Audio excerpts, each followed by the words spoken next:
know. We are rolling right now. Welcome, everybody, to Punk ass. and Random Heroes Cheeky Shenanigans. My name is Jesse, aka Random Hero. And my name is Nick Carter, aka Punk ass, aka Backstreet Boy, 'cause my parents are fuckheads and gave me Nick Carter for a real name. And wasn't your fake celebrity brother recently in the news for touching people inappropriately or something? No, I believe that was your mom, in which case she touched me last night. Oh, yeah, that totally caught you off guard. I could totally see. It did. I suddenly felt like I was doing a podcast with a 11-year-old Korean kid on Xbox Live. Oh, ching ching ching. Is that racist? I mean, it's not racist. So, everybody, this is going to end up being the primary episode of our new podcast. We have, in full disclosure, we've done a couple episodes before that we just had some audio issues and technical stuff that weren't quite working. My fault. So this is actually roughly the 4th or 5th episode we'll have recorded. It's probably the 6th, maybe. But whatever the case is, we're getting this one out. I don't care anymore. I'm tired of waiting, just like I told you pre-podcast discussion. And in order to quell Nick's incessant punk-ass behavior, we have devised a method at the beginning of each podcast to kind of make him a little easier to deal with, and that is by taking a shot. Yeah, I already had one a little bit ago. I'm still kind of feeling it, so I'm going to take this other one, and I'm probably going to feel buzzed, so I don't know what's going to happen, but...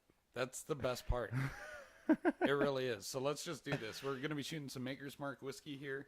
It's a Kentucky Straight Bourbon. Very nice. Oh, God. And it goes down just a hole like this. Just to get a visual, guys, Jesse needs a chaser. I don't. Oh, yeah. Didn't end up using it, motherfucker. But I also don't necessarily like the whiskey frowns you get right after a shot, so I am going to use a little bit now. So, everyone, this is Cheeky Shenanigans, and I'm trying to think of how we came up with this name, Cheeky Shenanigans. I wanted to use shenanigans, and Jesse came up with cheeky, which I've never heard before. It's a common British term. Cheeky just means lighthearted, or... You know, everything done is kind of in the vein of non-seriousness. Oh. Yeah. Cheeky. Cheek. Butt cheeks. Cheeky. Yeah. that I think you're more alluding to that Queen song, Fat Bottom Girls. Ooh. Speaking of Queen, did you see that movie? Not yet. I actually was supposed to go see that with my parents today because my mom has already seen it and she loved it. And she had the chance to see them live in concert when they were still going. So I trust her opinion that it's good, and I still really want to catch that before it's out of theaters. I heard it was good. I heard there's a lot of drug use, of course, since it's a fucking 1970s/80s rock band. But yeah, you would think since, you know, the singer was gay, when I think of a gay person, I think, you know, proper manners, not doing drugs, you know, having anal sex. You would think that would just be it and no drug use at all. Just getting popped right in the brown eye. That's it. All right. Well, aside from all of the blatant, like, anti-homosexual rhetoric you just shouted there, I'm going to go ahead and kind of disprove that one for you. Hey, Nick, what would it take you right now to have some dude willingly, like, put his penis in your butt? If I was honestly being true to myself, $600. That's it? Dude, I got $600 and probably a homeless guy around here willing to do anything for it. No, I'm just kidding. $6 billion. $6 billion. Yeah. You'd actually just let some guy. No, I probably wouldn't, dude. I can't. So then why are you so concerned that they need drugs to do it? I don't know. I'm not saying that's true, but like it seems like a natural part of that whole proposition in my head. You know, side note across all this. If anyone gets offended, we're sorry but not sorry. I'm not gonna, you know, explicit everything that I say. That right? wasn't even a sentence. Well, Explicit? Explicit. You mean yeah. censor? Yeah. Explicit's the opposite of censor. No. Yeah. No. Yeah. Is it explicit content? Explicit content means dirty and vulgar and stuff like that. Yeah, exactly. Yeah, so censoring it would be the removal of that. What the fuck ever. Just No, I'm going to keep No, over no. the course of this No, podcast, no, I am you can't. determined that I'm going to teach you good and proper motherfucking English. This is what happens when you give me alcohol, see? Yeah, well, you weren't that great at all that shit. You didn't even graduate high school, did you? No, I got my GED. Exactly, that's what I thought. Who needs fucking high school anymore? Nobody, but some of us still did it. And I mean, like, these days, you know, I had a lot of friends who went to college after high school, a lot of kind of overachievers, and I always thought that was the path I was supposed to be on too, just to be like a successful and normal adult. And I've realized at age 35 now, having only spent like one semester in a college, that there's absolutely no real reason to go in the current, you know, structure. Which college did you go to? Oh, I just went to ECC for a semester, but I was accepted into Simpson College down in Redding, California, and a couple others liked my ACT scores and my other stuff. So I had some options. I just decided to take some time off, and then after some family problems, that time off became indefinite. So what was your major? Did you take women's studies? No, I hadn't gotten to the point where you choose a major. I was still doing all the like the rec work. So I did, you know, English 101 again, since I had done the AP version in high school. And then just to have some fun with it, I took video production, which I had also done in high school. And I took a guitar class that was pointless because my girlfriend at the time wanted to do it. And so I thought it'd be fun to show up and not have to learn anything. So you already knew how to play guitar, but you took the guitar class anyways. Yeah, really for me, it was a chance to just kind of... You were just trying to impress someone or maybe support someone? Yeah, it was kind of more of the support side. And to be honest, we all get tired at some point in our educational careers, whether it's in school or in life. We all get tired of constantly being the person who's behind, the person who's learning and never like the master. I think just at one point in my life, I wanted to feel like I already had done what these people are doing, you know? Yeah. And to that end, it kind of worked, you know? And I ended up doing really well in the class and all that, but there was nothing really new and challenging to it. So it was pointless, to be honest. You didn't learn any, like, fucking Slash solos or anything? No, it was kind of a far more basic guitar 101 program. I don't even know if it had a number structure.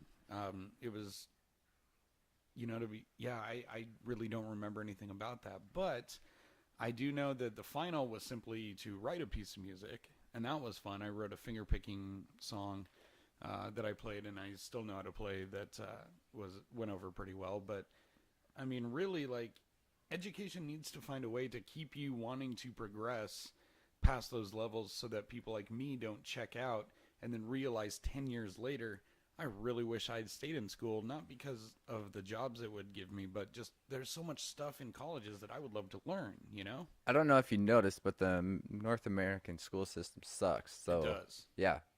What school did you go to? Did you start off school in Washington? Bro, I've been to so many schools. That's why I fucking dropped out, because I got tired of it all. My parents moved me around everywhere. Where did you start? I started in California, and then I probably went to multiple schools in California. Then I did another school in Nevada, then another school in Arizona, then another school in Texas, Washington, back to Arizona. It's been a wild ride. Well, it's no wonder you're racist. Yeah. And homophobic. You know, speaking of being racist, when I went to the middle school in San Antonio, there's a lot of, you know, African-American blacks. Yeah. And then a lot of Mexicans. Okay. I used to be like the fat, chubby kid back then. Uh-huh. I got picked on a lot. I even got you. I even got like stabbed with a pencil once. You got stabbed with a pencil for being fat? I got choked out in the fucking locker room one time too. I was, you know, the dumb kid, so I was making fun of this one kid. I asked him if he was in a gang or some shit. So wait, you were the one who was trying to make fun of someone else?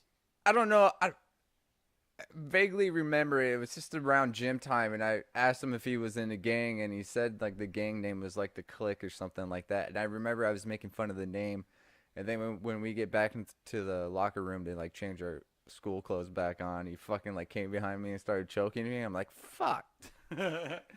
Yeah. Well, that's what you get for making fun of him. And by the way, if you were the fat kid, what the hell were you doing in gym class? I was just watching.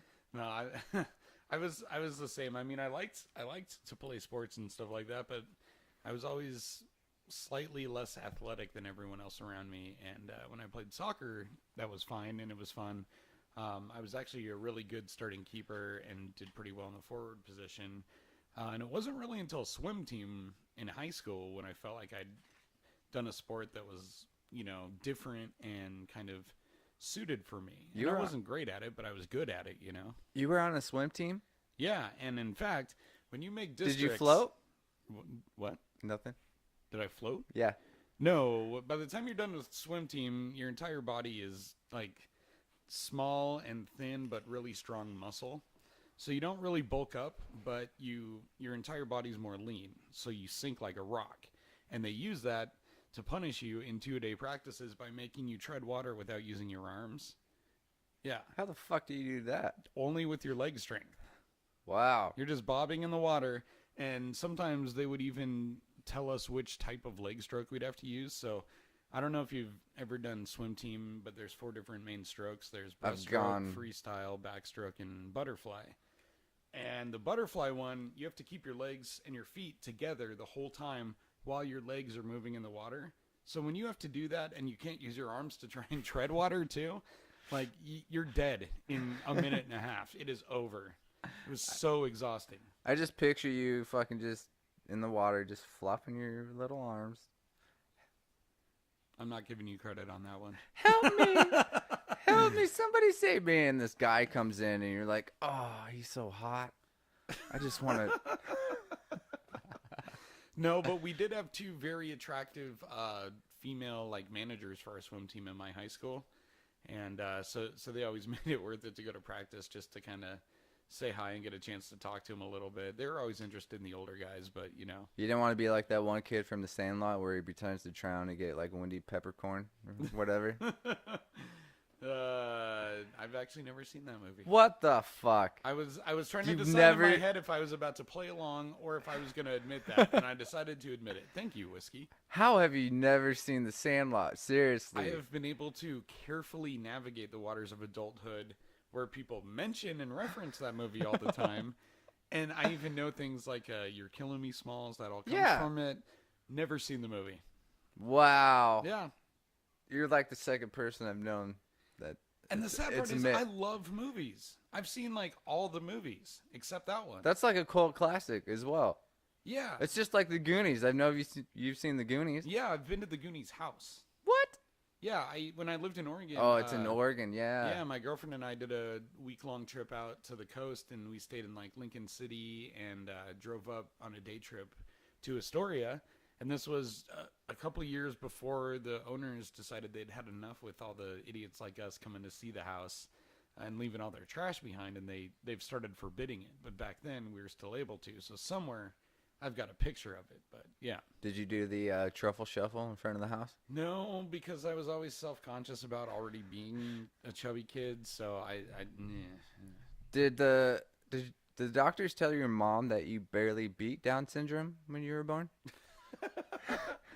Wow, you're just going to try and split the audience right in half on this first episode, aren't you? That's what I'm trying to do. This is what happens when you give me fucking whiskey, I guess. Should I give you some more? Yeah. No. See how much worse this can get? No, I got to work tonight. Maybe you'd like to make fun of women too, huh? Well, women, if you think about it, women back in the day, they're just supposed to, do what they're told, and that's it. Now, they're just trying to fight for fucking every right they can get. Yeah, and idiots like you are the ones fighting them on it. No. I think it's really cool that women are actually taking a stand. It's cool. Yeah, sound more patronizing. And my fucking balls are always in the girlfriend's purse. It's all good. Oh, my God. Yeah, you want to talk about a guy who has, a huge attitude whenever he's away from his girlfriend and then is a complete and total goober when she's around. I swear to God, when you get home, you must unhook your testicles, put them in her purse, and then you take off anything that makes Yeah. you look remotely masculine. Haven't you ever heard that saying? You know, happy wife, happy life. That's really She's how not it your goes. wife. She's made that abundantly clear so far. Yeah, but you still take that analogy and you put it into the relationship, even though it's not on paper. Look, I've got nothing against making the person you're with happy. But do you take a stand on anything in your relationship? Yeah, I do, Okay. but then it seems to, backfire. But So, okay, well, let's wind this back because I don't want to focus on relationships only, like with man, women, or whatever. It could be with a parent or a kid or whatever. But like, what are the things that are like something that would come up? It's an issue or a topic that you feel so strongly about that you are willing to go to war about it. Like, what are those for you? oh fuck, There's got to be one you can think of. that's a tough question. It is, but like, there's got to be one value you have, or one, fight, one hill you're willing to die on, as far as like, nope, I'm going to defend this opinion or this viewpoint or whatever to the end. Fuck, man. You've got none? I probably do, but you put me on the spot. No, okay, so now you're overthinking it with whiskey Yeah. brain. Just tell Yeah. me this: what is something that really matters to you in life? dude, to be honest, I don't. Wow. I know you, and I can think of like 4 things right now. Then give me one then. Well, music. Yeah. Your daughter. Oh, okay. Well, here's one. You said music. I don't allow. I hate country music. Okay. Every one bit of it. Every single fucking string, sound, twang, what the fuck ever. There's It's not a just- single country artist that you like. The only song that I kind of fucking just like sang to was that fucking "Driving on a Dirt Road" song by what's his name. I don't know. See, you fucking don't even know. No, I grew up listening to country music. I did, and I've got this. It's an embarrassing story when I think of it now, but I was really into Garth Brooks. This would have been in like the early '90s, And I know none of his songs, so That's fine. but carry on. So we're talking like 8, 9, 10 years old.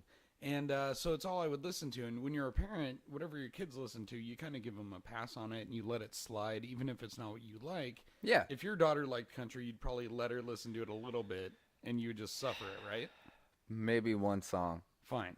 So my mom, the saint that she is, she would do that all the time. And as a kid, I took that to not only mean acceptance of it, but that she liked it also.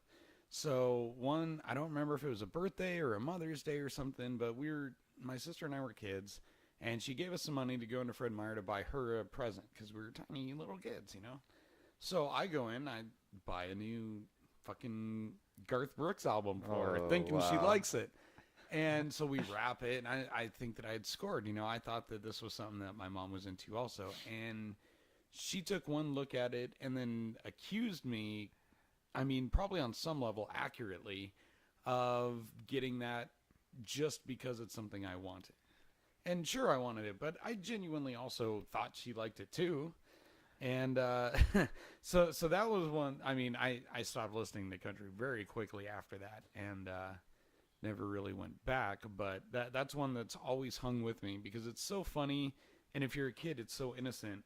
But looking on it now as a guy in my mid-30s who's close to the age my mom was when that happened, I just look at it now. It's like, oh my God, that is so embarrassing. I can't picture you at all listening to Garth Brooks. Well, I did, and I still know plenty of his songs, like word for word. And on top of that, when I was in early elementary school, I had friends who were into punk and other music that I eventually grew to love, that I would dispute them the musical merits. What age did you transition going into punk rock music?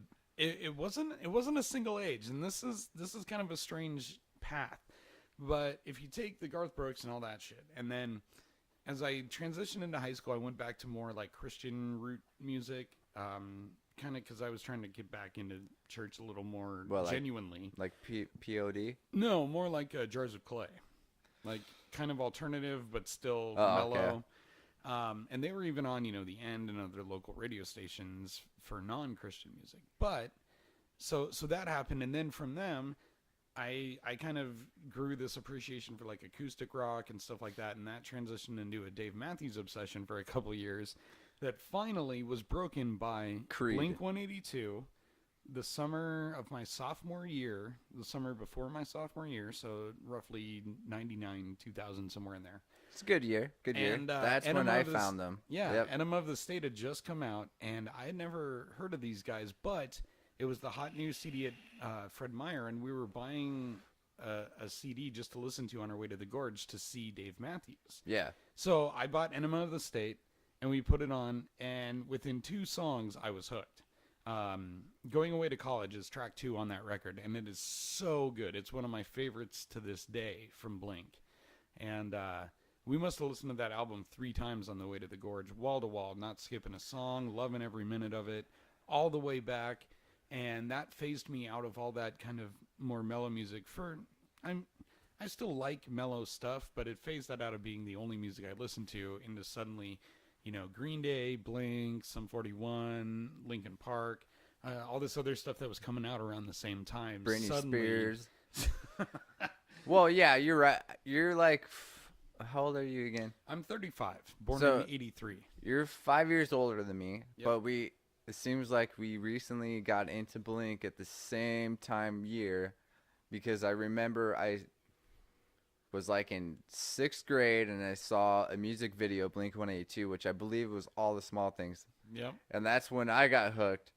And then a couple maybe weeks down the road, I must have mentioned how I like Blink 182 a lot or whatever. And my parents bought me Blink 182 concert tickets for my birthday, which was actually my first concert ever. But we lived in San Antonio, and the concert was in Dallas, Texas. And they drove me there for my birthday to see them. And my dad took me. And I didn't know how Blink 182 was at the time. And Phoenix TX was the opener, and Bad Religion was the opener. I liked all of those bands. Yeah. I still do. But when Blink 182 came on, I didn't realize how they talked or all the jokes they did. Filthy. Yeah, really filthy. And I remember a specific moment Tom DeLonge was saying he wanted everybody to flip them off. And I was scared to do it because I didn't want to get in trouble. But my dad did it. I was like, oh, whoa, shit. I was, yeah. That's good. And I mean, yeah, I'm sure that was a slightly less cultural shock for you and your family than it was for mine, because my mom was so devoutly, like, very strictly Christian. Yeah. That had she discovered the lyrics to any of those Blink songs I was loving so much, she probably would have banished it from the house. But I had just reached that age where I could, I had my own car. I could keep the CDs in my car.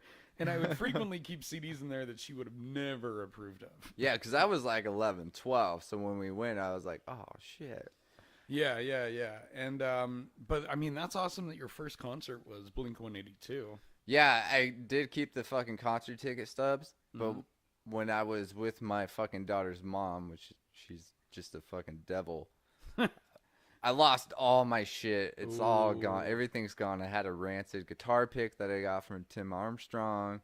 Everything's gone. Yeah.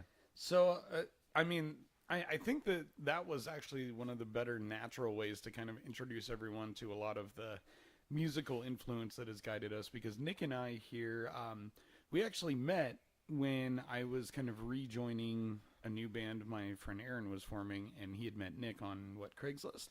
Yep.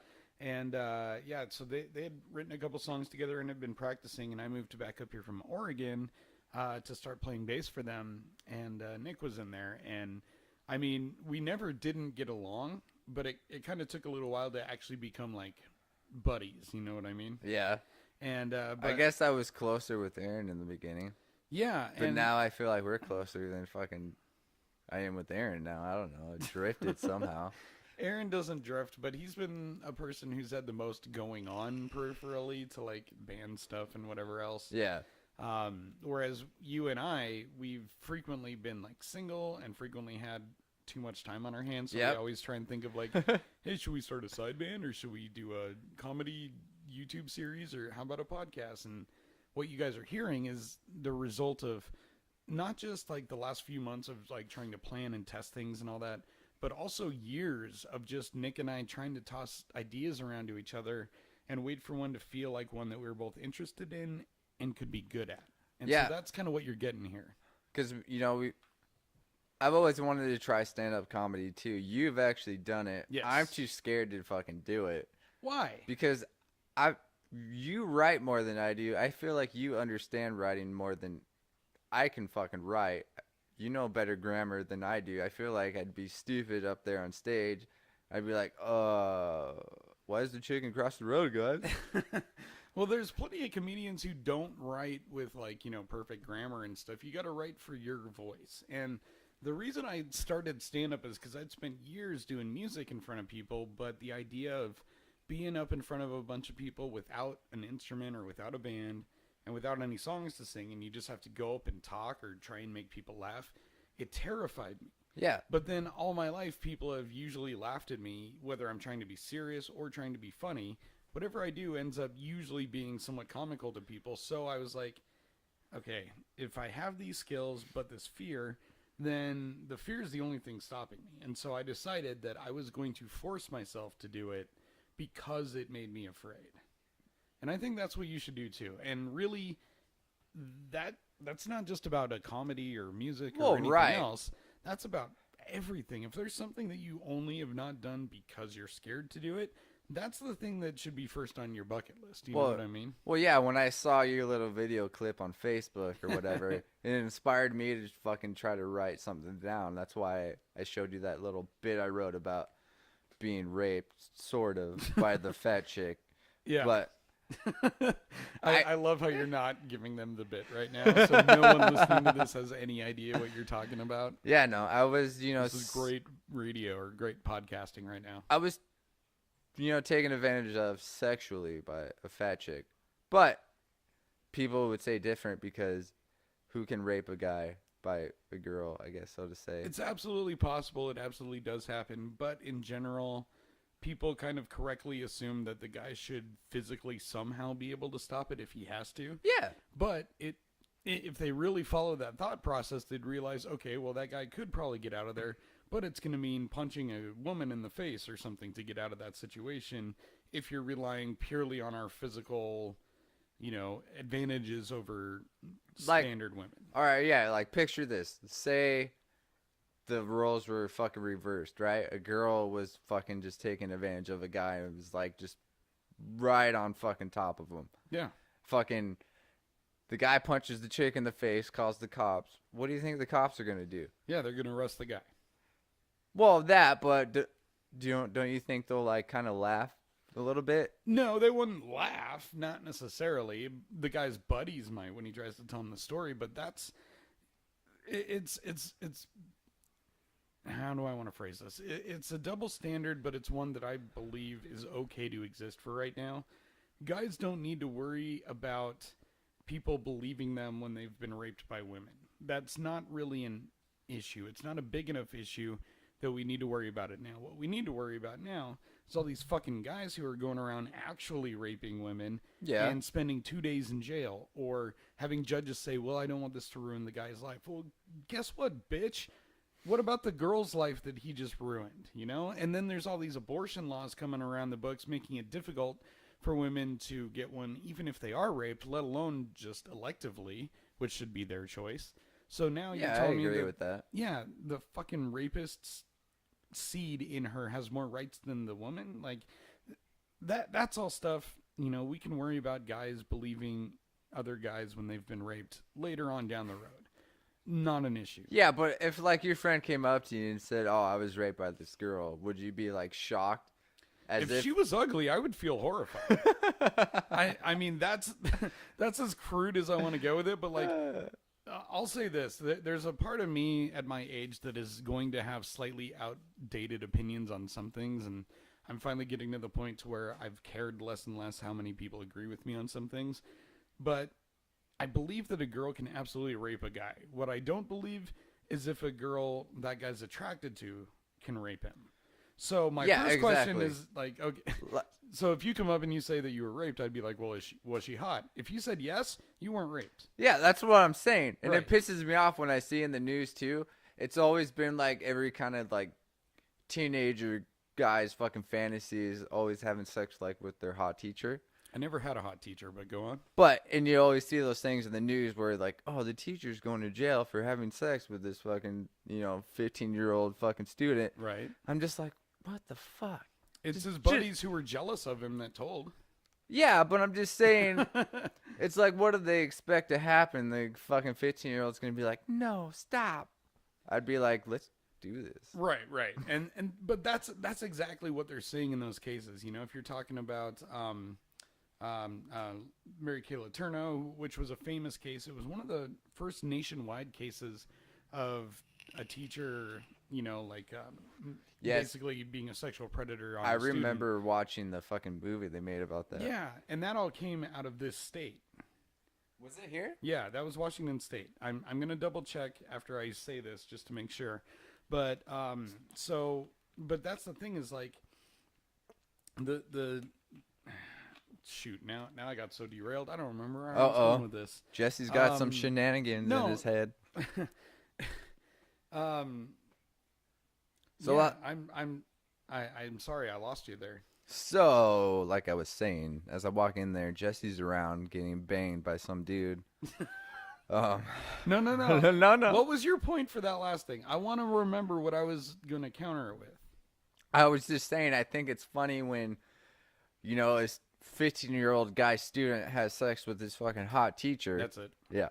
So the whole reason I brought up that case is because if you look at a 15-year-old guy, or if you remember being one, if you are one, even though that may have been something that seemed great at the time, the fact that the other person, being an adult like you are now, if you think about what it would take for you to sleep with, you know, a student at your age, if you were in a position of authority over them, and you really start to think about what would be involved in, you know, how that went down and the ongoing nature of it, it starts to get really sickening. And that's where you realize that they're not saying that a 15-year-old boy can't make a decision about his own penis. They're saying he can't make a decent emotional decision that's going to be something he can live with for the rest of his life at that age. And that I totally agree with. Yeah, but I feel it's like the same for ladies too. it's not. I feel like it's not going to be like traumatizing. Like, say if it was your 15-year-old son, would you be like, "Oh, what the fuck's wrong with you?" Or would you be like on the side, like, "Oh yeah, have five." Well, I mean, again, that all depends on age. But let's say that I was a dad and my kid was 15, and I found out he was banging one of his teachers. There'd be a part of me that wouldn't really care. Yeah, because he's a man, and that's the difference. Is that I don't think that's as traumatizing for a young boy as it would be for a 15-year-old girl. exactly. I think there's a huge difference there. But the other thing is that there's a lot more people who are ready to take advantage of 15-year-old girls in that way than there are people trying to take advantage of 15-year-old boys.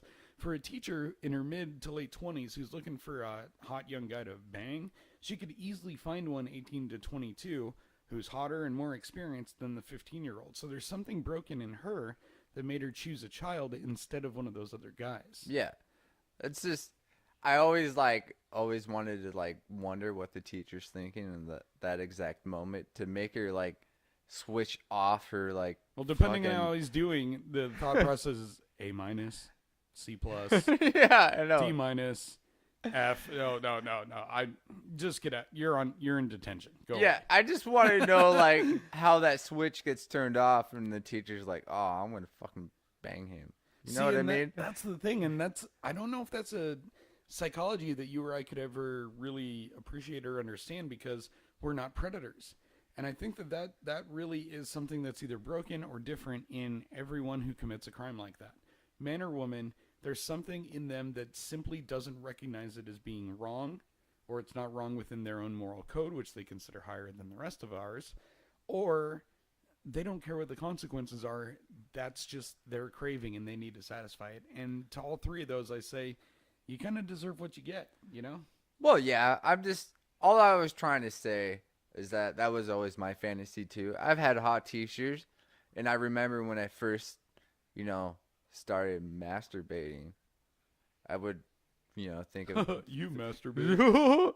I would think of my fucking, you know, hot teachers back then, and I would just think it would be fucking awesome if it happened to me or whatever. You had teachers hot enough that you fantasized about banging them? Oh yeah. I lived in fucking multiple locations. I got different types of breeds, man. Yeah, but I just remember all of mine growing up as being probably in their 50s to 60s, somewhere in there. Like every single one of them, all the way as I grew up. Probably wearing a diaper, maybe. Maybe a couple of them. You never know. I mean, some of them did seem to come down on the kids who couldn't, hold their pee-pee in a little. Maybe there was a little bit of guilt and shame attached to that. You never know. I remember I used to get in trouble like in elementary school. I vaguely remember maybe it was like 2nd, 3rd grade. Yeah. I used to like pinch girls' butts. I got in trouble for that. As you should. Yep. Especially these days. Yep. Go on. And then I remember I got in trouble for calling all the girls and babe in line once. I got in trouble for that. Were they all babes? Probably not, but I was just making them feel good. Oh, so you were genuinely trying to be nice about that and you got in trouble? Yeah. Well, that's stupid. It is. It's stupid. It's stupid that all of these things are going to cost us all of our humanity in public. And that's where this drain is ultimately ending, the political correctness and stuff like that. There's battles that need to be fought, but because people have decided that any battle is worth fighting, we're suddenly going to end up in a place where we can't use...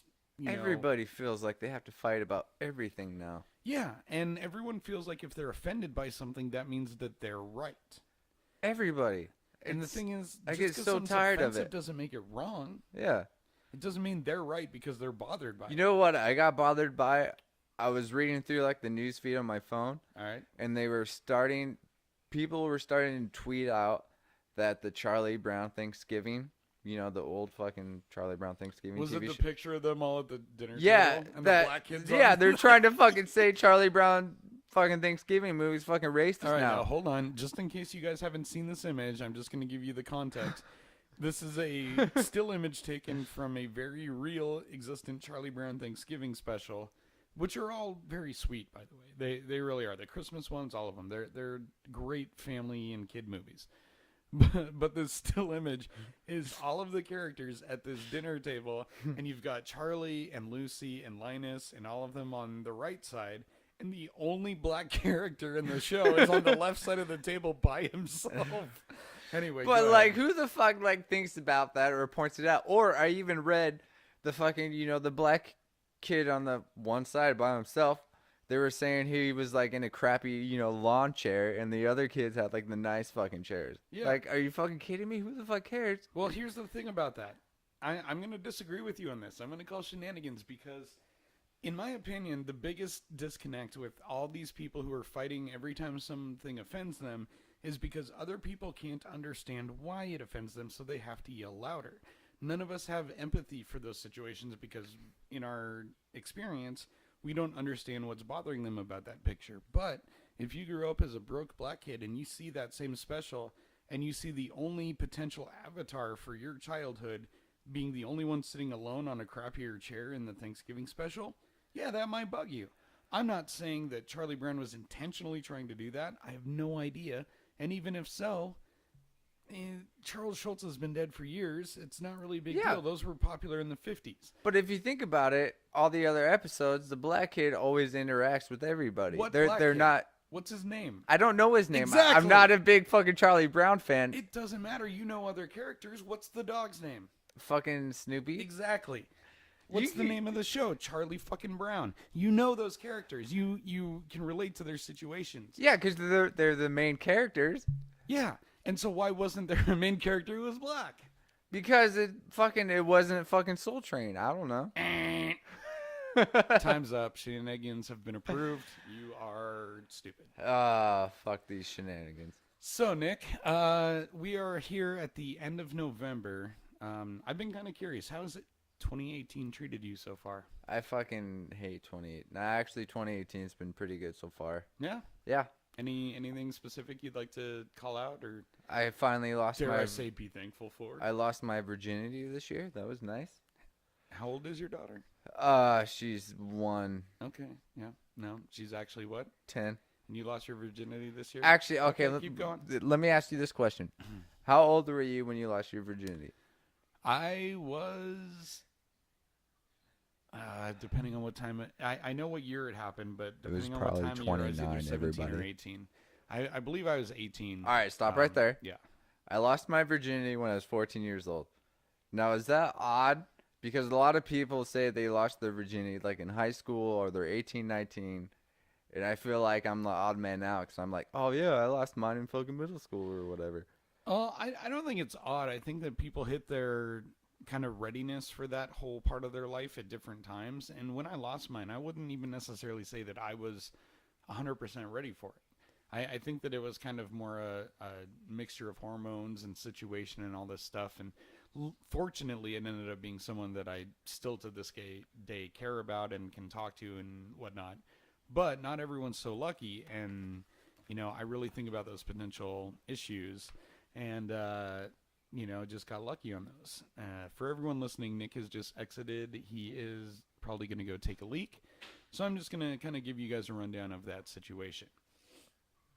I went to these Christian camps growing up every summer. They were about a week and a half long.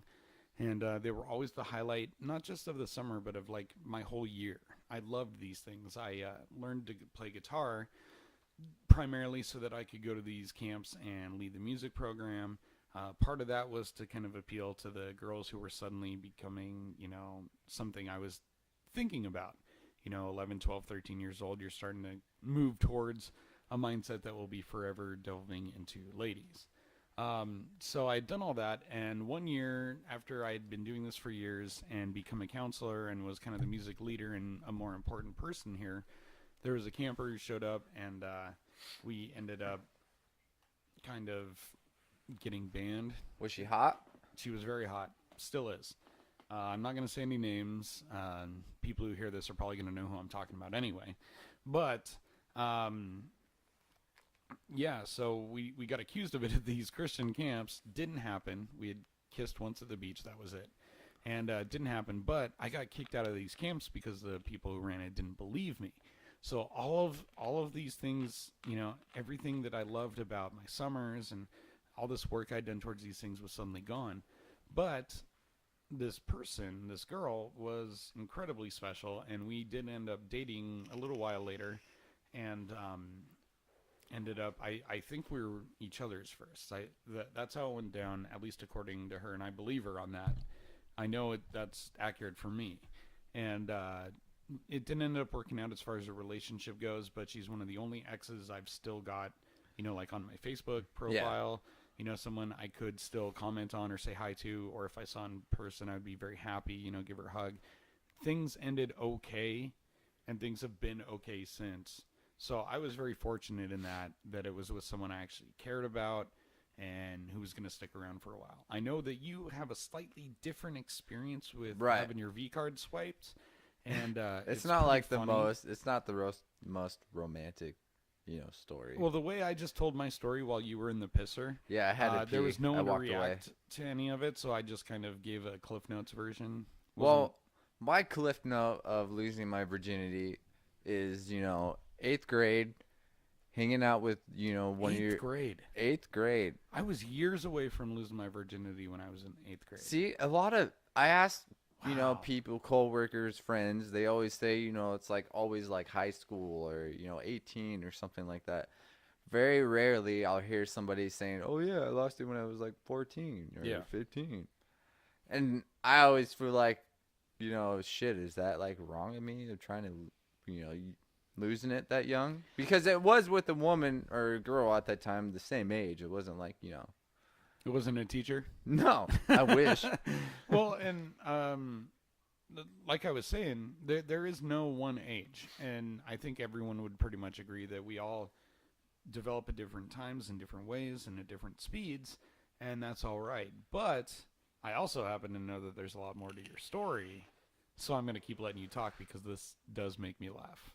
We'll just call this Nick's disastrous sex story. Nick's disastrous sex story. All right, so of which there's at least 2. It all began around 2003. I don't know. I really don't know. But I was hanging out with my close best friend at the time. He lived across the street from me in Arlington, Washington. Ooh. 8th grade. Holla, Arlington. Yeah. Was pretty much all friends with like all the stoner outcast kids. We were hanging out, and then these girls decided to hang out with us. There was 2 of them. Were these classmates? How Yes. did you know these girls? Just from school. When I moved to Arlington, I met, the best friend at the time. He lived across the street from me. You weren't like dating them or Nope. one of them, but you knew them. No, but here's a short backstory. Before all of this, the chick that I lost my virginity to originally wanted me to have sex with her to lose her virginity as well, but my best friend at the time, who's a fucking whore, fucking just took advantage of that anyways, and he was like, oh, bang this other chick, which she was just really ugly, and I was not falling for that. Wait, what? You lost me there. So the girl that you lose your virginity to eventually wanted you to take hers as well. Yes, but you denied that. But my best friend, who's already had sex already, took advantage of the situation that we were in before all this happened. Well, was she into him? Like, how did he take advantage of the situation? Oh, dude, this is going to be a long story. Who cares? All right. This is a podcast. Okay. This is the point of All it. right, man. Go. All right, so I lived in Arlington. My parents rented this house. This house had beach access, like a stairway in the backyard to go down to the river / All right, I'm beach. bored. Yeah, see? See what I mean? So what happened with losing your virginity? But I'm kidding. So, God damn. so we got the fucking beach. All my friends always liked to hang out with me because I had the beach access in the backyard. So and you were the chubby white kid. Nope, not this. Not anymore. Nope. Oh, you're the scrawny white. I kid. was the fucking cool punk rock fucking kid. Punk okay. ass. Yep. Punk ass it is. Fuck you, Jesse. Yep. Keep going. So we were all hanging out in the beach access. We popped up tents. We were just fucking, wanting to stay the night outside down by the river. Long story short, it was getting late at night. We were all hanging out, boys, girls, bunch of my friends. The chick that I had sex with originally wanted me to have sex with her, but Ricky, we were all drinking drugs. Ricky was your best friend? Yeah. Okay. He was like making out with her and everything. He pretty much cock blocked me. And he gets. But did she want him also? Like, why was he making out with her if she wanted you? That's my whole point. I think all the chicks that I hung out with at that time were just wanted to bang? Just whores, I guess. Oh, that doesn't make her a whore. Really? Really? Really? It doesn't. Was she still a virgin when that happened? Yeah. Then, I mean, there's not really any criteria that would make her a whore already. Well, what if you fucking finger banged her like 10 times? Were you dating her? No. Doesn't matter. I didn't date anyone really at that time. Doesn't matter. Do you think that every girl who put her hand on your crank was a whore? I just know. Then no. why? It's always different for Tell guys us, and man. girls. It's Shenanigans. always like that. Shenanigans. It's always like Of course that. it is. Yeah, it is. You know it. Yeah, it is, and I recognize that, but I do try to fight it a little bit. Yeah, well, it never works. Yeah, I always let If the women you- wear the if pants, you- and they dump me. I don't know how many people you slept with, but let's just go. If you slept with 10 people, it would be cool. I'm just giving it. I know you're giving me. I'm just giving an example. I'm not gonna say yes or no on that one right now. Okay. wait. So the thing about this podcast, I had to decide real quick was whether or not I was going to be 100% honest or 98% honest. And this is one of those times when I'm going to be honest, but I'm also not going to volunteer an answer. I really don't know how many people you slept with. But anyways, let's just set an example. You slept with 10 people already. We'll just say your age 29. And then if you take a fucking girl that's 29 years old, has already slept with 10 guys, you're going to be like, oh, that's gross compared to you who've already sleeping with 10 girls. Man, that was never my experience. Are there really people that think that? Yeah. If your girl has girlfriend- the same number of sexual partners as you think that's gross? I do. Really? I don't know. I feel like it's just different for me. If you're in a relationship and your girlfriend's, let's say, you slept with 10 people your whole life. Your girlfriend comes up to you and says, "Oh, well, I've had sex with fucking 20 dudes." You're not going to be like feeling like, "Oh, she's a slut." No. And second of all, that wasn't even the question. The question was if they had the same number. But you're not going to think she's like... No, if a girl had twice as many sexual partners as me, which would already be a staggering number, that's really none of my business. All that I care about is how many partners she has during or after Like, we've started hanging out. That's the only thing that matters. Whatever happened before that, I mean, like, if there's a disease or something, I should obviously know. But ultimately, this point in the conversation with a girl I'm into is always my least favorite, because I do have a high number, but it's not one that I'm proud of. Because I was never really someone who just went around trying to get action. I would only try to hook up with girls that I was actually, like, into, and every time I would, but then it wouldn't work out, it would feel like a failure, not like something to brag about. So I've never been one of these, double-edged sword kind of guys who was like, oh, I've banged 50 girls, but because she's had 25 guys, that's gross. Like, no, that's ridiculous. Half the time you can't even tell the difference, and you can't tell me that there's anything really different about how it feels to be with your girl before and after you've learned that number, right? It doesn't change anything at all except for your perception. I guess right. Let's Okay. say you had sex with 10 girls by age 29, and let's say your girlfriend had sex with 10 guys. What is the imbalance here? What is the difference? What is the gross factor? I guess what's the whore side of it? I guess what I'm trying to say is you always want to feel like you're always the first with the person you're with. That's just what I'm saying. I don't want to fucking picture like 10 other guys being with the person that you're with. Right, but you don't have to picture that. Now, where this comes into a little bit more practical example, I guess, for lack of a better phrase coming to mind, if I'm dating a girl who I then am forced to meet 10 guys that she's banged, and we've only been dating for a few months, that'd be a little hard to deal with because it would feel disproportionate to the total number of people out there in the world. But even then, I would have to acknowledge on some level that that was my own hang-up, because there's people and tribes and there's so many walks of life out there where people don't even know their number of sexual partners, and they don't believe in monogamy, and they don't have all these same hang-ups that we've developed in Western society. Now, I still have many of those myself, but I've never been one who really thought of a girl as a whore just because she had a lot of sex. I'm the guy who would think of a girl as a whore if she has a lot of sex while she's supposedly dating me. You know what I mean? So cheating. Yeah. That's where that word comes out in my context. Okay, well, I'd side note, everyone, if you want to hear my disaster sex story, you're just going to have to listen to the next episode. Why? After this. Why can't we hear the rest of it now? Because I want to get into what you wanted to talk about. I want to give the listeners a little... Ooh. Yeah.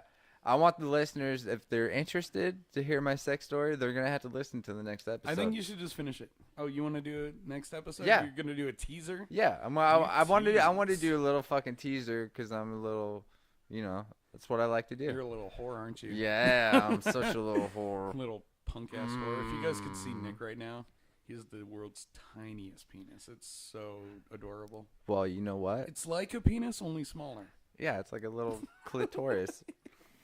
That was terrible. There's a story that Jesse mentioned to me, and it's been on the news lately. It's about this guy who's really into Christianity, I believe. Yeah, he was a missionary. And I think there's a word for that too, isn't there? Idiot / I know there's people out there that always wants people to believe in Jesus, and that's it. Yeah, missionary. Is that it? Pretty much. Yeah. Christian. He went over to fucking like a island that has been like fucking not involved in the world at all ever. Yeah, at least in tens of thousands of years. This story is crazy, and I send Nick a lot of these little articles or memes or stories throughout the week saying, hey, we should talk about this.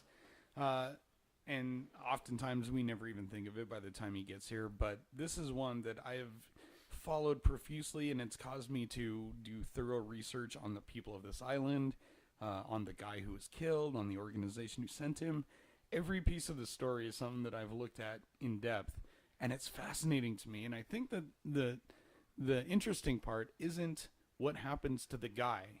It's just about the people that he contacted. And for those of you who don't know, there's a evangelist or a missionary named John Allen Chow, who had spent most of his adult life kind of training in secret to try and contact this uncontacted tribe outside of India on North Sentinel Island, called the Sentinelese or the North Sentinelese, only by us. What interests me is not what happened when he got there or when he died or the journal entries or any of that stuff. It's thinking about these people. Now, this island, they say in all the news articles, is the size of Manhattan, roughly. And the indigenous tribe on there number anywhere from about 15 to 250. What country is this, technically?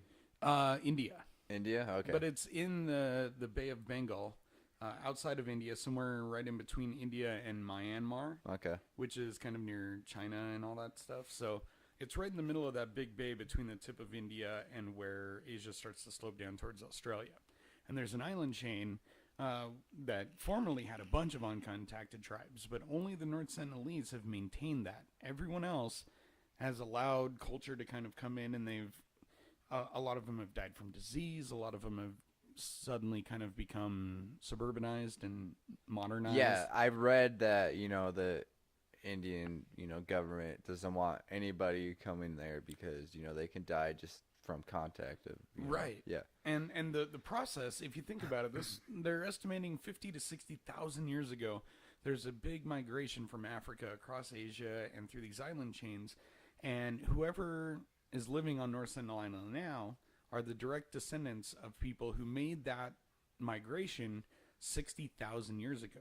So they've had no access to all of these, technological advancements of humanity. Facebook, iPad, etc. Not even that. They don't have fire. They don't know how to start their own fire yet. They wait for a lightning storm. They wait for a fire to start, and they know how to keep it going. But they don't have fire yet. That would be a crazy lifestyle. Exactly. That's where it got interesting to me, because we have a name for these people based on an island they live on that we've named. No, North Sentinel Island, the Sentinelese. That name has no meaning to these people. They've never heard that name before, and if they have, they don't understand it because they are the only people who speak a language that no one else knows on the planet of Earth. Right. So we don't know how to talk to them. We don't know what they call themselves as people. We don't know what they call themselves for names. We don't know anything about these people other than that they don't want us disturbing them, They'll shoot their bows and arrows at fucking helicopters to try and keep people I saw that. there. It's insane. And then just that sheer imaginative captivation of trying to imagine in 2018 there's an island somewhere on the other side of the world where there are people who have never had to deal with all of the bullshit that we've dealt with. They've never had to go through, the plague, the Dark Ages, the Middle Ages. Herpes, gonorrhea. Right. They didn't have to deal with, world wars. The biggest catastrophes they've ever seen in their lives are ones that we've all dealt with, like the tsunami in 2004.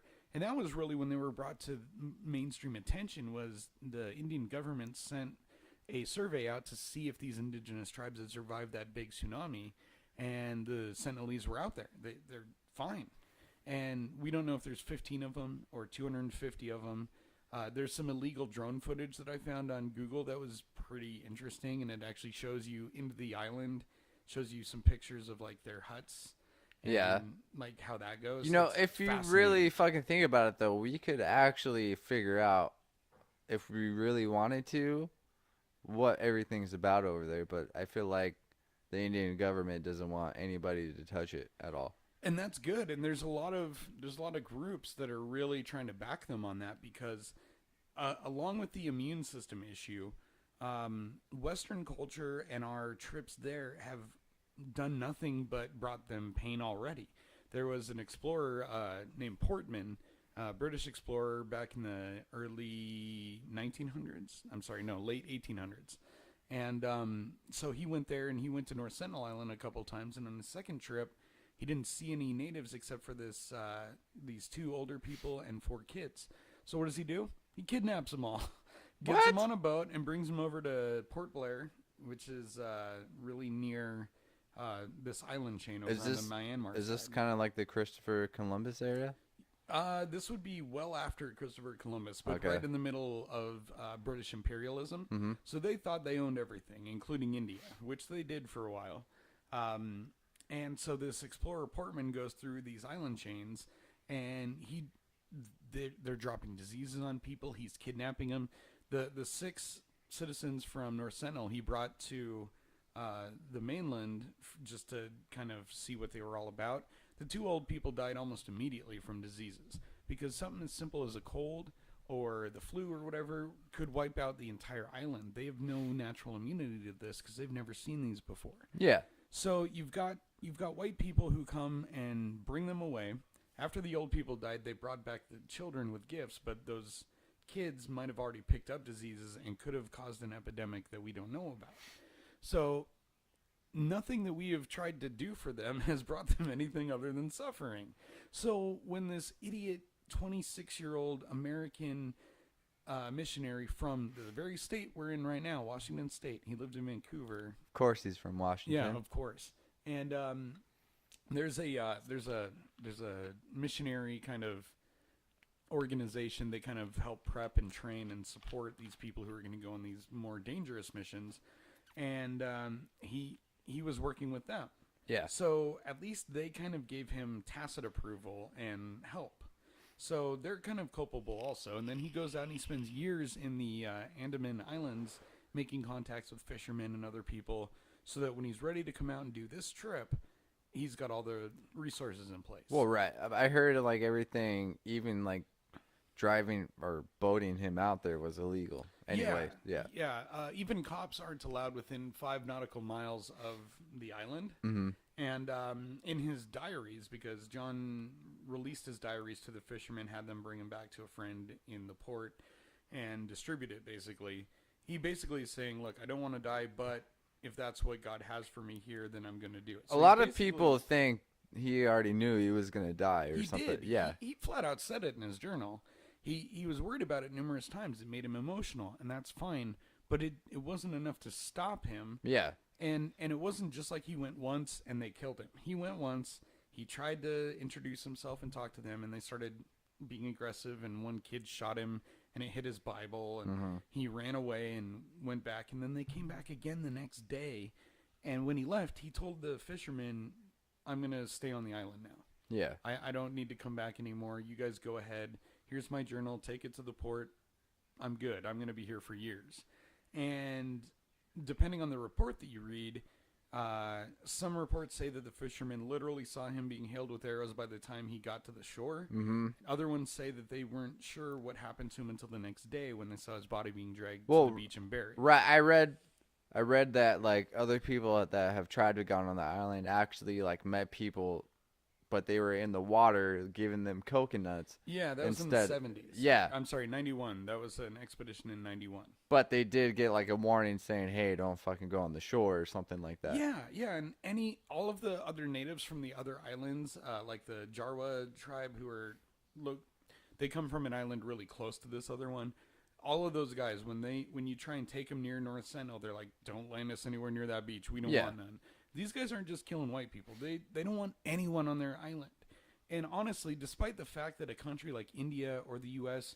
could wipe them out without even costing a single life of our own, why do we have the right to infringe anything on these people when all they've tried to do is live in peace? They don't go out and raid other islands. They don't go out and look for people to kill. They just defend their homeland.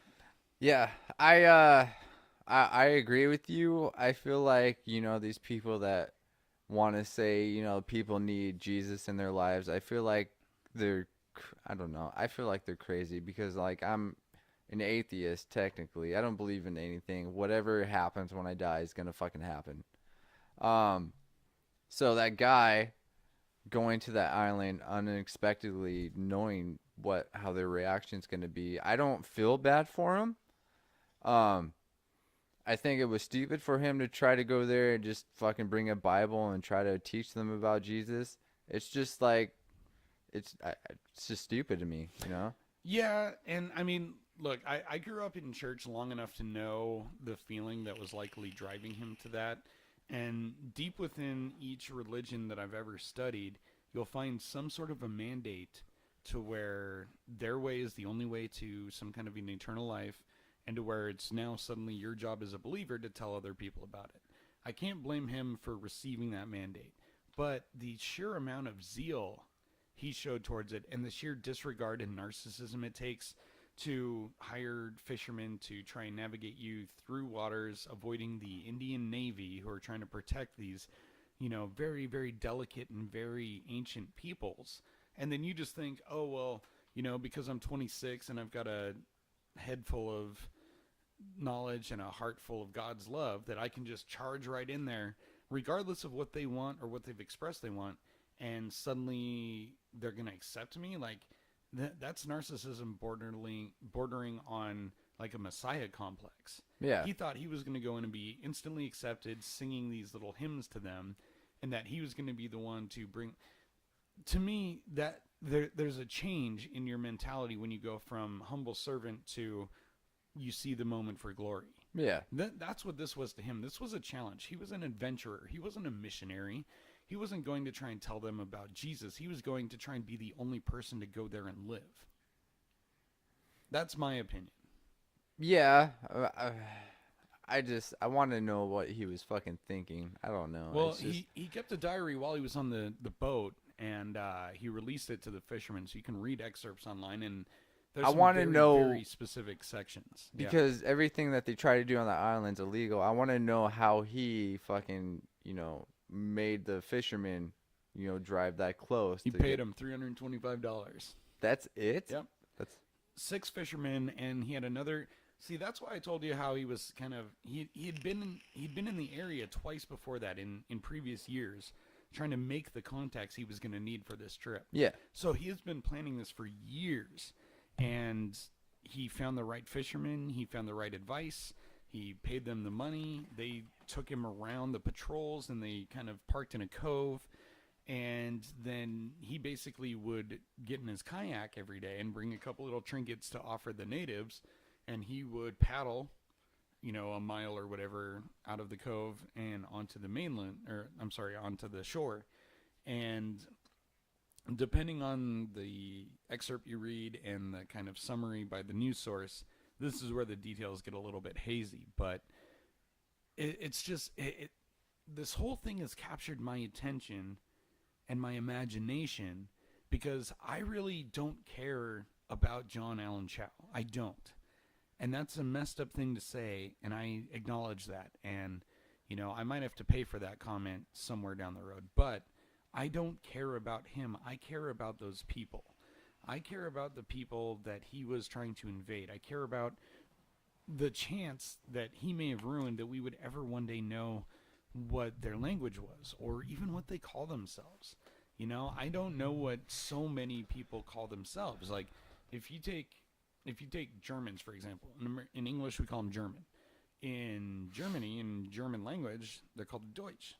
Deutsche? It sounds like we would say the Dutch, but it's not. That's German for themselves, basically.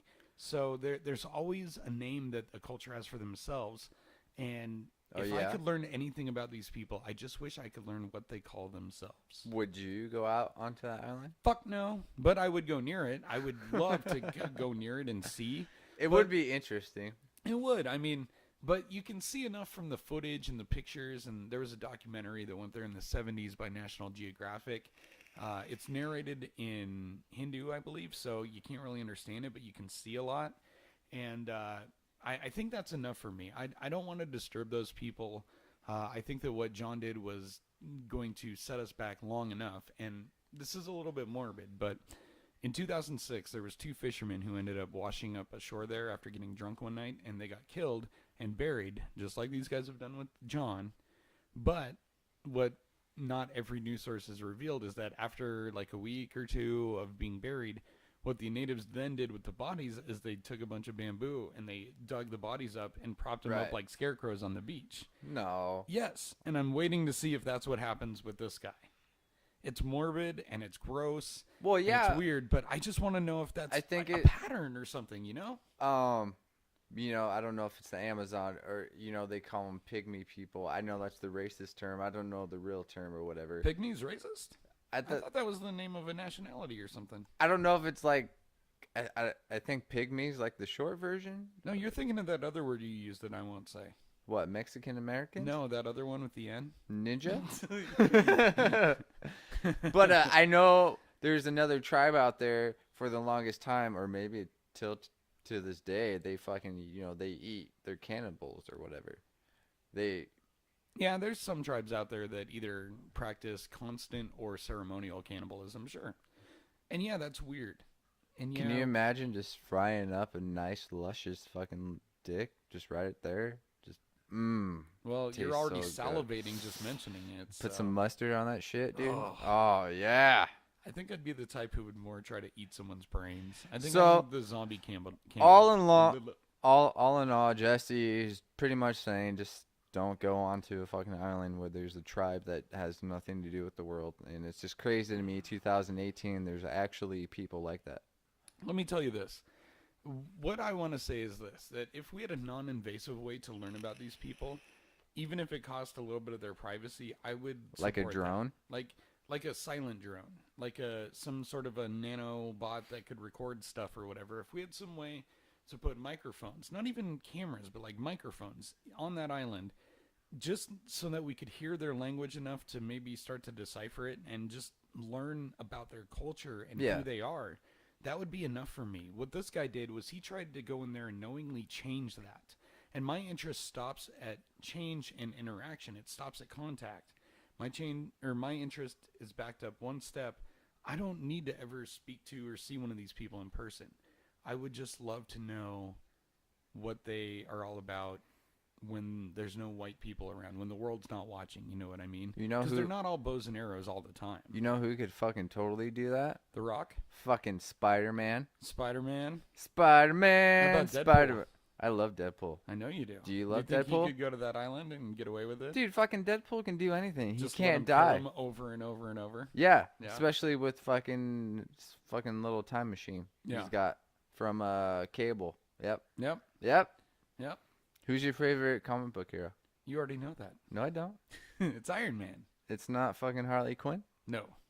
I'm not a big DC fan in any stretch of the imagination. Yeah, DC sucks. I loved the Nolan Batman trilogy. I loved the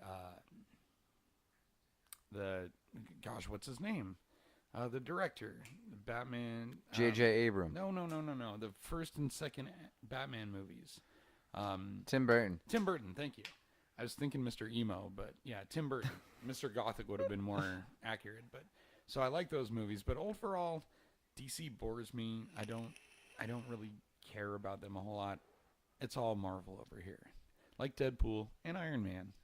And Hulk, maybe? No. Yeah, Hulk's Marvel, but I'm not a really big fan of Hulk. me either. Yeah. He's a boring character because he's broken. He's so powerful that you can put him in just about any kind of situation and he can find a way out. I'm still trying to figure out. We got to wait till the new Avengers movie comes out. But the first, Avengers, not the first Avengers, but the fucking newest one that came out. Avengers 3, the Infinity War. Yeah, Infinity War or whatever. I still want to know why fucking Hulk didn't come out or why he was scared. You saw the movie, right? Yeah. Got the shit kicked out of him by Thanos. Right? Yeah, but I feel like that. It's got to be a twist. I don't know. There's it's a just theory. weird. There's a theory going around that I think addresses this. Where you're going with this is where I think you're going with this. What the theory says, based on some artwork from Avengers 4 showing Hulk in a uniform, is people are starting to think that maybe the Hulk realizes that he's only being used as a stooge or like the muscle without being considered the hero. And he has feelings about that because he is a different person than Bruce Banner. So what they're thinking is in Avengers 4, they're going to give him a uniform and suddenly he's going to be ready to suit up again, you know? Oh, that's kind of the assumption. That's a pretty good theory. It kind of makes sense, yeah. you know? Yeah. And then I keep hearing about, all the Avengers that died are going to come back to life, which I don't know how they're going to pull that off either, but we still have to wait for the Captain America movie to kind of... You mean Captain Marvel? Yes, that's it, yeah. Captain Marvel. That's going to be awesome. And you know what else? So I wasn't really familiar with Brie Larson before she was cast as Captain Marvel. And I've loved her in the trailer and in all the set stuff, and her Twitter account. You know, some of the tweets she replies, it shows that she really cares about not just this universe, but a lot of the more, I guess I have to call them nerdy universes out there. And she made this great tweet that I had never considered before, but she tweeted a picture of herself as Captain Marvel next to a concept art image of Samus Aran from the Metroid series from Nintendo. And I think she would make an amazing Samus. And if you had a great kind of half Alien 2 film where you've got Samus Aran on this foreign world and she's killing all these space pirates and stuff and trying to save this creature, and like you could have an amazing film there with not only a female protagonist, but probably the only human in the entire movie would be this strong female woman character who doesn't have to, which is like the perfect time to fucking pull that movie It off. really is. Yeah. And I mean, like, if you go back and play Super Metroid, which was the first one on the Super Nintendo, you really get a nice ambience and a creepy feeling in there where this person is so isolated. And I think it'd be amazing to do a video game movie where people took concepts like isolation and these other thematic elements and made them part of the movie, so it was a real quality film instead of just being a really good superhero style movie, you know? Yeah, rest in peace, fucking Stan Lee. Stan Lee, yep. Lived to 95? 95 years old, I believe it was. Yeah, and I was just reading an article before we started recording that they had determined his cause of death, but they were waiting to release it till after his funeral. Yeah. So they did that, and it was just complications from, it was heart trouble and complications from a pneumonia or something that he was dealing with. Well, he So was it was very natural. was pretty fucking old. Yeah, and he had accomplished so much for nerd culture, for comic book culture. I mean, his thumbprint is going to be so far ingrained into so many different aspects of our entertainment and our culture and stuff like that forever forward, that I can't imagine him of accomplishing anything else in his life. Because he created Spider-Man, right? Yeah, he created Spider-Man, the Hulk, the Fantastic Four, the X-Men, many X-Men other characters. Yeah, I was I don't know if it was another podcast or I read an article. I remember listening or reading something about how he wanted to give up on comic books or something like that, or leave the company, and his wife said, you know, why don't you do something for you that's just for you? And I believe he came up with X-Men after that. That could be. I'm not sure I read that. Like he was about to give up, but his wife, you know, gave him inspiration, and he came up with X-Men. Well, it may be that that's true, but it must have had to have been about the Fantastic Four then, because they came first. And did they? The success of the Fantastic Four Maybe, never would have made him feel like giving up. Maybe that's it, you know, yeah. before the X-Men. So it had to have been Fantastic Four, and this is where we get into some turf where I don't have exact dates in my head or anything, but Spider-Man and Fantastic Four were kind of his first successful character and his first successful group of characters. Mm-hmm. And Fantastic Four is kind of what gave DC the idea for Justice League. It gave Marvel the X-Men and other teams. So was Marvel first before DC? Or did they come out like at the same time? Well, I'm not nerdy enough to know this. Neither of them started out as what they are now anyway. Yeah. So it's kind of arbitrary to even discuss it. You've got Batman and Superman comics dating back to the 20s, and you've got Dude, that would certain be Marvel crazy to own properties. like the first fucking Batman, or I don't even know who like the first comic hero was. So Superman is up there in the first like superhero. Yeah. Batman was never considered a superhero. His He's first like comic, a superhuman. He's not even a superhuman. He's just No. like a human that's rich that has gadgets. Right, and he was launched in Detective Comics, and he was basically the world's greatest detective who would go around and still fight crime at night, but there was a focus on his detective skills. Yeah. And then that's changed depending on the iteration. There was the goofiness of the Adam West era. There was the strangeness of the Tim Burton films. There was the modern kind of grit and realism of the Nolan trilogy. And he's gone through all these different iterations. But most people end up really loving like the Dark Knight saga. Yeah, Heath Ledger. Whoop whoop. Not just that, but the comic book property that Have influences you some of that. did you hear about like the first fucking Batman comic that came out where you can see his dick? There's a lot of controversy going on I with didn't that. hear about that one. No? Was it even a bad dick, or was it just this is my dick?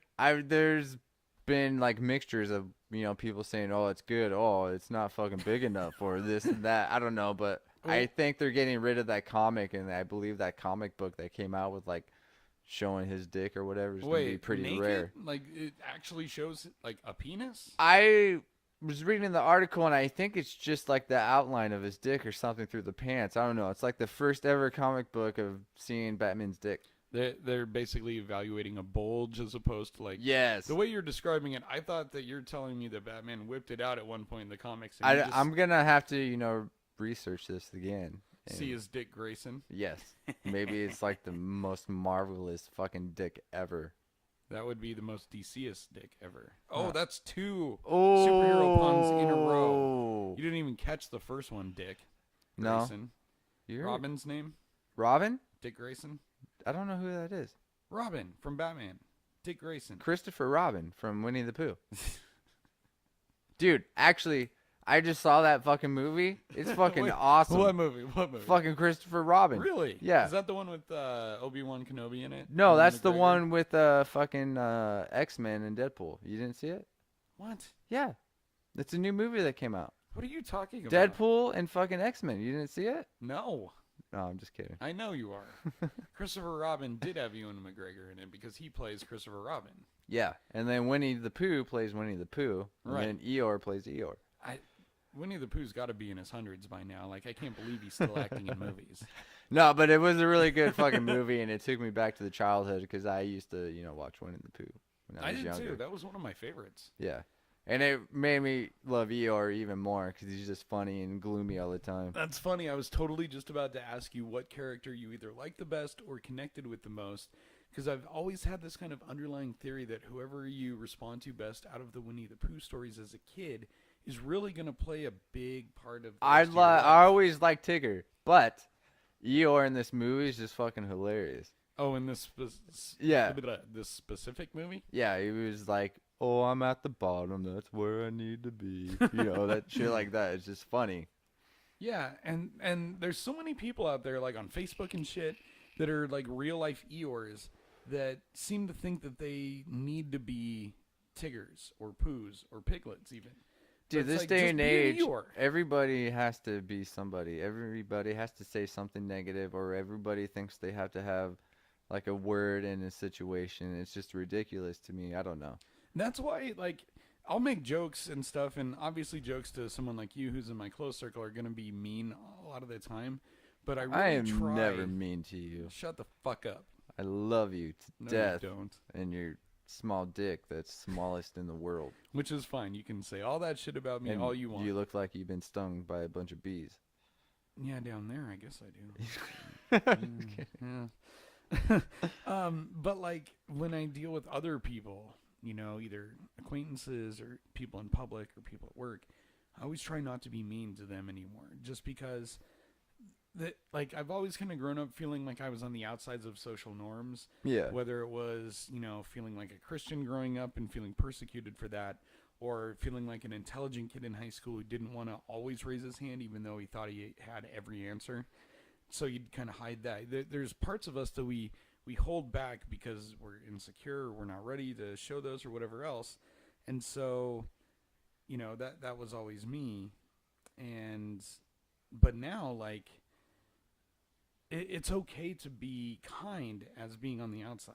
There's so many people, and the amazing thing that you can see is like these really mean comedians who will make fun of other comedians suddenly will not make fun of people who are not comedians because they know that those people aren't in on the joke.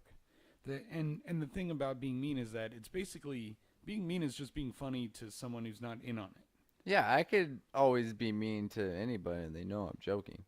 Right. So it's okay to be mean in those contexts, but Yeah. when you're mean to someone who doesn't know you, who doesn't know the joke, who doesn't know it, all they see is an asshole. And I think that those are the instances that I've tried the most to try and become a better person with, because being kind to people randomly is great. It doesn't hurt anybody. Yeah, but it never I mean, makes you feel worse. Those people could always take advantage of you as They well. can. But once someone gets close enough to me to take advantage of me, that's when I start allowing myself to tell mean jokes to them and stuff. Gotcha. That's where that buffer zone is recreated. And people still do. They will always walk on the nice people. They will always walk on the caring people because naturally we push our boundaries. As a kid, you fuck up all the time. You're a dick to your parents and everyone else because you want to see how much you can get away with. And we all do that in different ways to different extents throughout our life. And I think I've finally hit the point where I don't really care how much more I can get away with. I'm worried about more how I'm remembered. This is the transition between accomplishment and legacy. And I think I'm finally hitting that age where, just because I can get away with being a total asshole to someone because I stand behind the bar at work, doesn't mean I want to do it every time anymore. It doesn't mean I want to do it at all anymore unless I know that person is in on the joke, Yeah, I mean, I guess you want to be careful of what you say and you don't want to hurt people's feelings, but yeah, I don't want to hurt at the people's same feelings time, unintentionally. you I do hate want to yours, be a though. joke. What? I want to hurt yours, though. Why? Why would you want to Because do you're that? a dumb little fucking bitch. Yeah, and I well, hate you know what? I'm going to hurt your feelings right now. Okay. And I'm just going to say we need to, start closing this show up. Really? Yeah.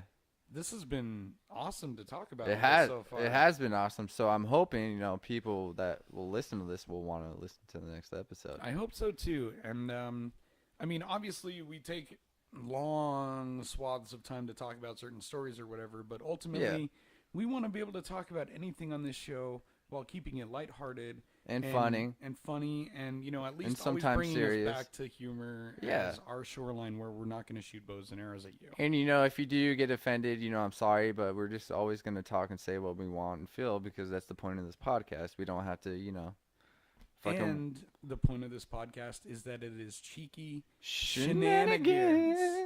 That is what we were all about here. And to that end, since I now know that we're at the end, I'm going to take another shot because I don't have to work tonight. Holy shit, and I do. And, on that note, if you, want to leave us a comment or email or anything and have suggestions of what we should talk about, or if you want to ask us questions, I would really love that. Or if you want to talk shit to us or say you're offended by this, I would love that as well because then I could talk shit to you right back and say how that's funny to me. And if you guys are living in the area, the greater Snohomish County, northern, western Washington Seattle area, metro area, and you have any interest to actually come on and do an episode, we don't have any kind of set structure for such maybe things yet. fucking Deadpool will come on. Maybe if we Ryan Reynolds, come on, guy. That should be the start. So we're going to start this podcast with the ultimate goal that eventually one day we will get to speak to Ryan Reynolds directly. Yeah, Ryan Reynolds. Either Woo! he will come on and do the show, or he will tweet at us, or he mention will, something. Yeah, or he'll come on Skype and be, Skype in for an episode or something. There's many ways we could do this, but ever since Van Wilder, I've loved him. He's an amazing Deadpool. That's a great idea. That's what we're gonna do. Every week we need to mention some way to try and get his attention. We'll fucking tweet it. We'll tag him. I can't imagine there being a celebrity who'd be more fun to just hang out with. I really can't. I mean, as long as you're okay laughing constantly, he's got to be one of the best, right? Yeah.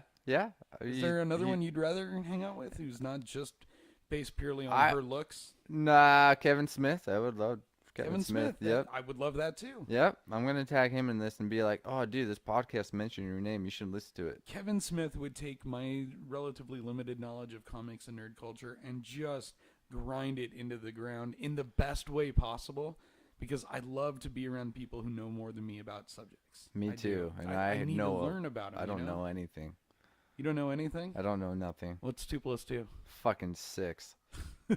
All right, guys. Somewhere out there's a mathematician who's going to find a way to make that accurate. Don't forget, if you want to, know what happened to my disastrous fucking sex story about my virginity, make sure to listen to this fucking next episode coming in a week from now, hopefully. And on that same episode, because Nick is teasing you all, and it's going to be a very disappointing payoff, I can assure you. Yes. I will also throw in a disappointing sex story. Yes. I will tell you when Nick's story fails to entertain you. It's always going to fail, dude. Pride fails. Whoop, whoop. Oh, that is our band name, by the way. Well, guys, this is fucking Cheeky Shenanigans. I'm fucking punk-ass Nick Carter. I am Jesse Pepin, a.k.a. Random Hero. Thank you guys so much for sticking out this first episode with us. Yeah, guys, and we're fucking out. Have a great week. Nick just dropped the microphone. Yes!